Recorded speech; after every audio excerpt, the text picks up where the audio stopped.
राजेश कुमार दिल्ली के नेप सराय इलाके में अपने परिवार के साथ रहा करते थे। वो भारतीय सेना में थे। 2017 में वो सेना से रिटायर हो गए थे।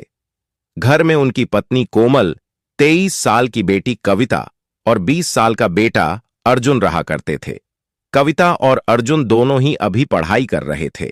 कविता पढ़ाई में होशियार थी, जबकि अर्जुन पढ़ाई में थोड़ा कमजोर था, लेकिन खेल में अव्वल था। स्पोर्ट्स कोटे से ही उसको कॉलेज में एडमिशन भी मिली थी। लेकिन पिता राजेश कुमार चाहते थे कि बेटा पढ़ लिख कर कोई अच्छी नौकरी करे। इसी बात को लेकर वो कभी कभी अर्जुन को डांटते थे। अर्जुन 4 दिसंबर को सुबह 5:30 बजे रोजाना की तरह मॉर्निंग वॉक के लिए निकला। लगभग 7 बजे जब वो घर लौटा तो उसकी चीखें निकल गई। घर के अंदर ग्राउंड फ्लोर पर बहन और मां और फर्स्ट फ्लोर पर पिता की लाश पड़ी थी।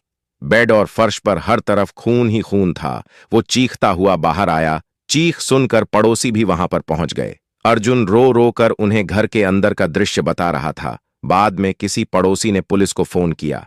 पुलिस मौके पर आई, घर के अंदर गई। दृश्य डरावना था।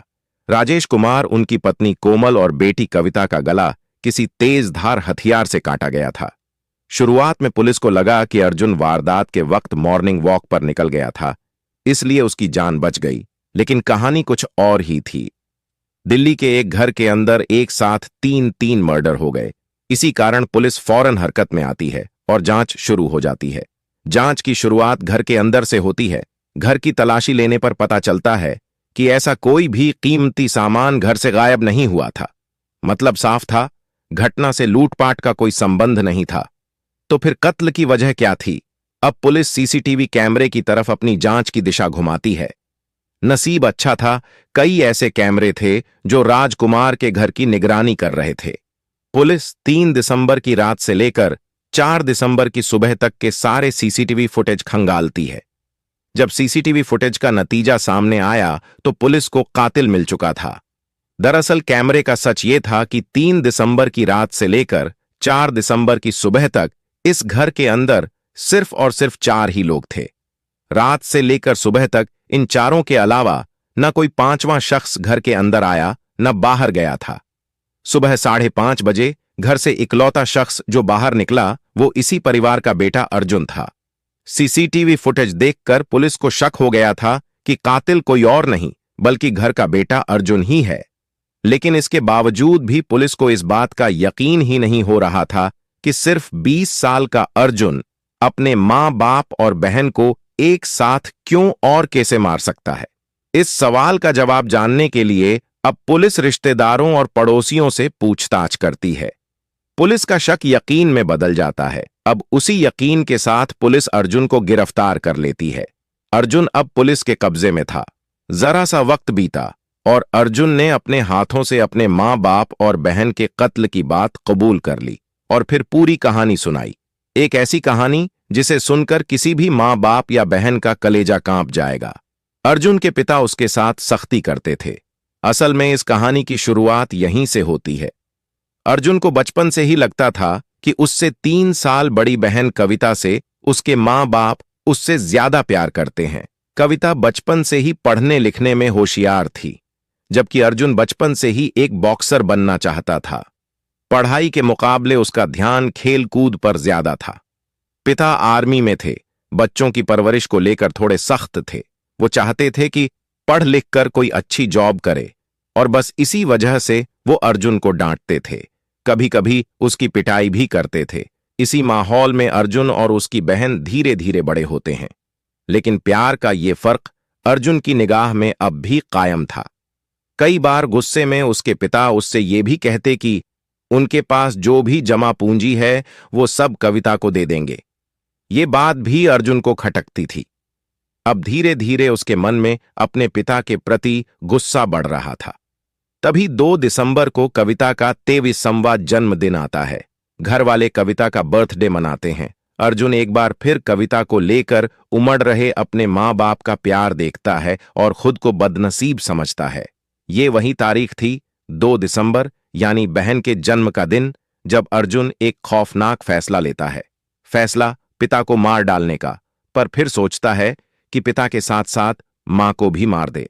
अब तक उसके मन में मां और बाप के ही कत्ल की बात थी। भाई बहन के बीच प्यार के बंटवारे के बावजूद भी वो अपनी बहन कविता को नहीं मारना चाहता था। अब 2 दिसंबर से वो अपने मां बाप के कत्ल की साजिश रचने लगा।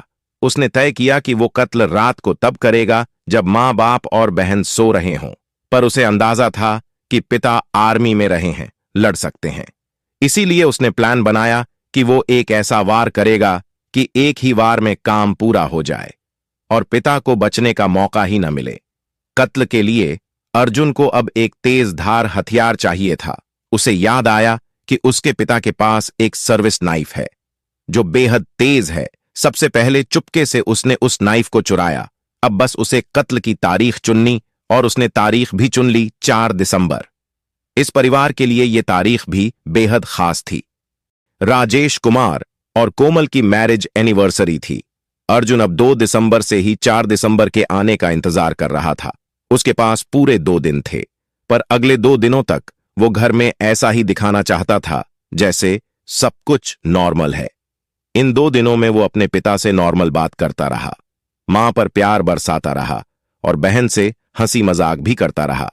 अगले दिनों तक मां और बहन के हाथों से बना खाना भी खाया और फिर आखिरकार 3 दिसंबर की रात आ गई।